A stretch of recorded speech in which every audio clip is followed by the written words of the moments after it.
A continuación verás una partida hermosísima e inolvidable, protagonizada por uno de los mayores genios del ataque y, en realidad, uno de los mayores genios en la historia del ajedrez. Para algunos, el mejor jugador de la historia.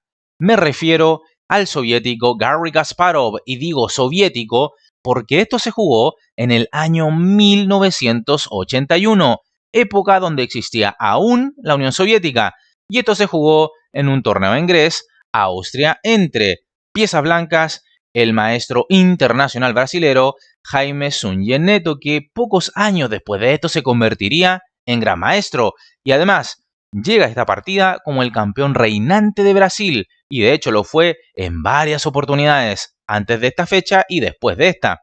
Con negras tenemos al ya mencionado Garry Kasparov, gran maestro de la Unión Soviética, muy joven.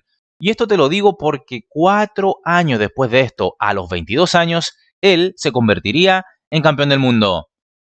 Prepárate entonces para ver una partida inolvidable, realmente perfecta, maravillosa, una preciosura de juego. Pero antes de aquello, déjame recordarte que en nuestro sitio web hay una serie de cursos esperando por ti. Bien, sin más, comencemos. Abre el juego Jaime Sunyer Neto con caballo F3. Responde Garry Kasparov, caballo F6. C4, C5. Esto transpone una apertura inglesa, variante simétrica. Sigue el juego con caballo C3. E6, E3. Ambos contendientes buscan romper en el centro mediante el avance de peón D. Sigue el juego con caballo C6. D4, D5, C por D5, E por D5, alfil B5. El control de la casilla E5 es clave y esta clavada quita influencia a las negras respecto al control de dicha casilla. Por ello, Kasparov juega alfil D6, nuevamente disputando el control de la casilla E5. Prosigue el juego con D por C5, alfil por C5, y tenemos una posición de peón D aislado, el cual tiene sus pro y sus contra, y que he mencionado múltiples veces en este canal. La debilidad de este peón consiste en que no cuenta con otros peones que le puedan proteger, por lo que si es defendido con piezas, entonces ese bando tendrá pasividad. El lado positivo es que logra controlar la casilla E4 donde puede saltar un caballo, y además, fíjate que la sexta fila puede ser utilizada para trasladar piezas pesadas al ataque.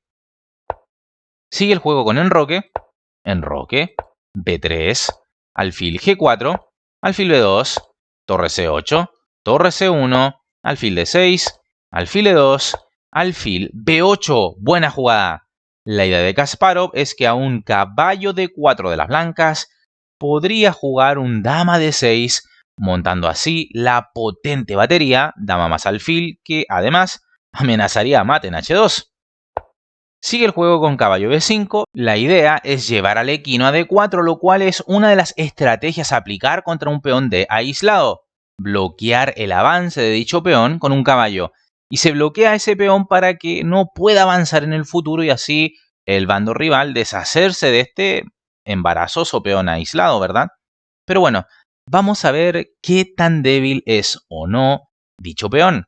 Bueno, sigue la partida con caballo E4, caballo B D4, torre E8, H3, alfil por F3, caballo por F3, dama D6, dama D3, caballo G5, amenazando caballo por F3 jaque, seguido de dama H2 mate. Sin embargo, esto parece una pérdida de tiempo de Kasparov. Aquí, en lugar de esto, A6 parecía lo mejor, cuya idea es seguir con alfil A7 para en algún momento favorecer el avance de D4 y con ello las negras se desharían de su peón D aislado, con el añadido de ampliar una diagonal útil para su alfil. Pero bueno, volvamos a lo jugado de la partida. Este caballo G5 de Kasparov, ahora torre Fd1, despejando la casilla F1 para la huida del rey. Torre CD8.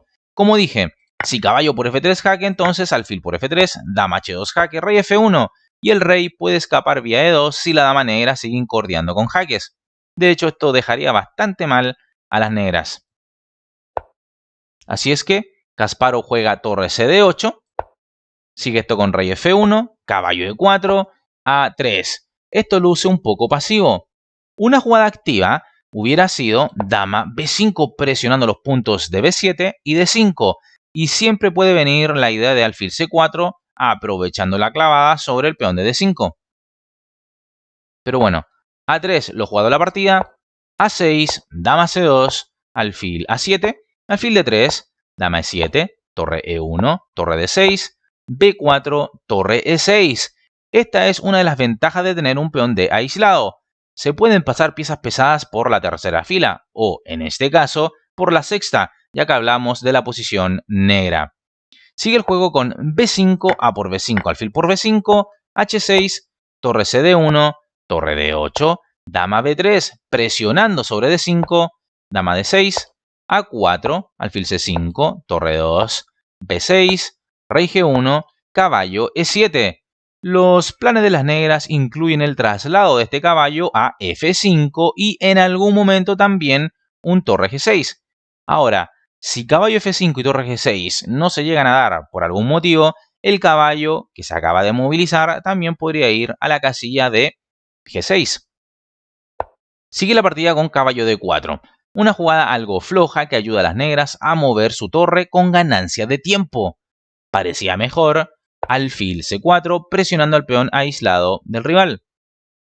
Pero bueno, caballo D4 parece una imprecisión ya que, como dije, permite con ganancia de tiempo mover la torre y esta juega torre G6, ¿verdad? Sigue esto con alfil D3 y ahora dama D7 amenazando dama por H3. Así es que las blancas juegan rey H1, las negras caballo F5 y ahora alfil por E4. Después de este grave error, la ventaja negra se comienza a hacer notar. Era esencial eliminar la caballería negra mediante caballo por F5, dama por F5, ahora alfil por E4, dama por E4, F3 y la cosa estaría bastante igualada. Los caballos negros ya no existirían y por tanto el ataque negro se desinflaría. Pero bueno, Sun Yeneto ha jugado alfil por E4, lo cual es un error.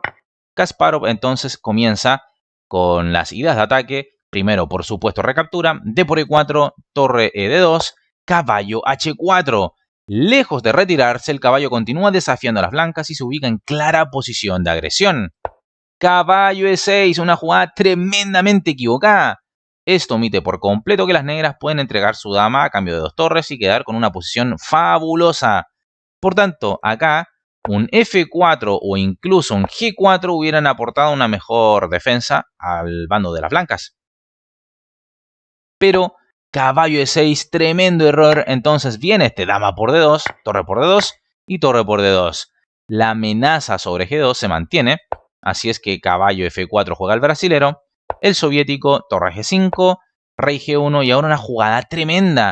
Caballo F3, jaque, pero tremendamente buena. Este es el inicio de una combinación brillante. Sigue esto con rey F1 y ahora la hermosa alfil por E3. Simplemente sensacional. Con esto, la otra torre también participará del ataque.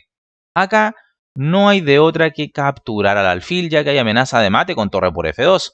Así es que F por E3 es lo que juega el brasilero. Naturalmente no. Dama por E3 por torre D1 jaque, dama E1 y ahora torre por E1 jaque mate, ¿verdad? Ahora, luego del torre D1 jaque tú dirás, bueno, ¿y qué pasa si rey E2? Bueno, simplemente torre E1 jaque mate. Así es que no sirve capturar con dama. Sun Yeneto juega F por E3, Kasparov, torre D por G2. Esto crea la amenaza caballo de 2 jaque con doblete a dama y rey. Dama C3 entonces juega el conductor de blanca. Esto quizás es para buscar un jaque perpetuo, ¿verdad? Con dama C8 y luego, por ejemplo, de un rey H7, poder jugar un dama F5 jaque. Esto, por supuesto, si las negras quitan la torre de G5, es decir, empiezan a montar un ataque, por ejemplo, con torre G1, luego trae la torre de G5 a la segunda fila, etc. Esa sería la idea de las blancas. Bueno, sigue la partida con torre H2, caballo E2 y ahora rey H7. Esto favorece la amenaza negra de jugar torre GG2. Recuerda, esto de alguna manera impide la idea blanca de torre C8 y torre F5 jaque y todo aquello, ¿verdad? Igualmente las blancas juegan dama C8, muy probablemente con la idea de que a un torre G2 de las negras entonces jugar dama F5 jaque a fin de hallar alguna variante salvadora. Sin embargo, Kasparov prosigue con torre H1 jaque, rey F2, caballo D2. Y es acá que Jaime Zunyeneto decide abandonar la partida en vistas de torre H2 jaque, seguido de caballo F3 jaque y torre por B2. Me explico por si no pudiste seguir esta secuencia de manera mental. Si ahora caballo G3, entonces lo ya señalado, torre H2 jaque, rey E1, caballo F3 jaque, rey F1, torre por B2 y las negras indudablemente ganarán esto por la fuerza. Tremenda exhibición de Garry Kasparov, quien montó un ataque furioso y efectivo, lo que le permitió barrer con su rival de manera bella e inolvidable. ¿Qué te ha parecido esta partida? Deja tu opinión en la bandeja de comentarios. Espero hayas disfrutado de esta partida tanto como yo, y si es así, apoya este video con tu like, suscríbete al canal si aún no lo has hecho y por supuesto invita a más personas a conocer nuestro canal y suscribirse. Por supuesto, agradecer a los miembros del canal, ya que gracias a ellos es posible subir contenido de manera seguida al canal. Y como siempre me despido enviándote un fuerte y caluroso abrazo. Nos estamos viendo en el siguiente video. ¡Hasta luego!